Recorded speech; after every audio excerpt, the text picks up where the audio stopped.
Reply comment করা যাবে কি না, এটা যদি জানতে চান অবশ্যই ভিডিওর শেষ পর্যন্ত দেখবেন। ভাই, রিপ্লাই কমেন্ট এর মানে কি আপনি কখনো ভেবেছেন? আপনি কখনো ভাবেননি। রিপ্লাই কমেন্ট মানে আপনি অন্যের কমেন্টে গিয়ে আরেকজনকে কমেন্ট করবেন, এটা হচ্ছে রিপ্লাই কমেন্ট। এই রিপ্লাই কমেন্টটা আপনি করবেন কি না, এখন সঠিক কথা হলো রিপ্লাই কমেন্ট করলে কি ক্ষতি হয়? আসলে কি রিপ্লাই কমেন্ট করলে ক্ষতি হয়? না, ক্ষতি হয় না। রিপ্লাই কমেন্ট করলে আপনার ক্ষতি নিশ্চিত। যেমন ক্ষতি কেমন? আপনি অন্যর ভিডিওতে হয়তো 50টা কমেন্ট করলেন, আর সে 50টা কমেন্ট আপনি করতে পারলেন না। আপনি রিপ্লাই কমেন্ট থেকে 30টা শেষ করে দিলেন। আপনি নিজের ফ্রেন্ড অরিজিনাল পোস্টে সবাই যারা আছে এদেরকে কখন কমেন্ট করবেন?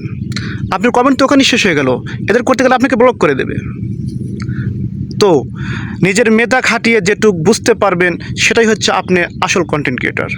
আপনি উড়াধুরা ভিডিও অনেকেই আপনার সামনে আসবে, প্রত্যেকটা ভিডিও মেনে চলতে গেলে আপনি পারবেন না।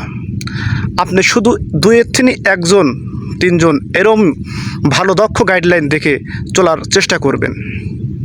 ভাই, আমরা নতুন, আমাদের তো ভুল হবেই, কিন্তু আমাদের তো শিখতে হবে আস্তে আস্তে। না শিখলে তো আমরা সমাধান করতে পারবো না। আমরা হ্যাঁ রিপ্লাই কমেন্ট করব, আমাদের ফলোয়ারেরও দরকার। রিপ্লাই কমেন্ট করলে দু একটা ফলোয়ার আসে, এজন্য রিপ্লাই কমেন্ট করব। যেখানে দেখলাম ভালো একটা কন্টেন্ট ক্রিয়েটর ভাইরাল, তাকে আমরা কমেন্ট করলাম, তার কমেন্ট বক্সে গিয়ে একটা কমেন্ট করে আসলাম, রিপ্লাই কমেন্ট একটা করে আসলাম, বাস শেষ। আর আপনার প্রত্যেকটা রিপ্লাই কমেন্ট যখন করতে যাবেন আপনাকে কিন্তু ফেসবুক ব্লক করে দেবে। এটা কিন্তু করা যাবে না ভাই। এটা করলে আপনি অর্গানিকভাবে কিন্তু ফলোয়ার পাবেন না। দুই একটা ফলোয়ার তো আপনি নিয়ে আসতে পারবেন, কিন্তু আপনি অর্গানিকভাবে কিন্তু ফলোয়ার পাবেন না।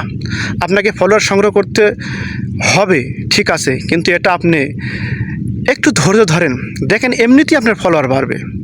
আপনি প্রাসঙ্গিক কমেন্ট করেন, প্রত্যেকটা পেজে কমেন্ট করেন, আপনার ভালো লাগে যেসব কমেন্ট পোস্টগুলো সেসব পোস্টে কমেন্টগুলো করেন, ইনশাল্লাহ আপনি অবশ্যই আপনার ফলোয়ার বাড়বেই। আপনি ধৈর্য ধরে কাজ করুন।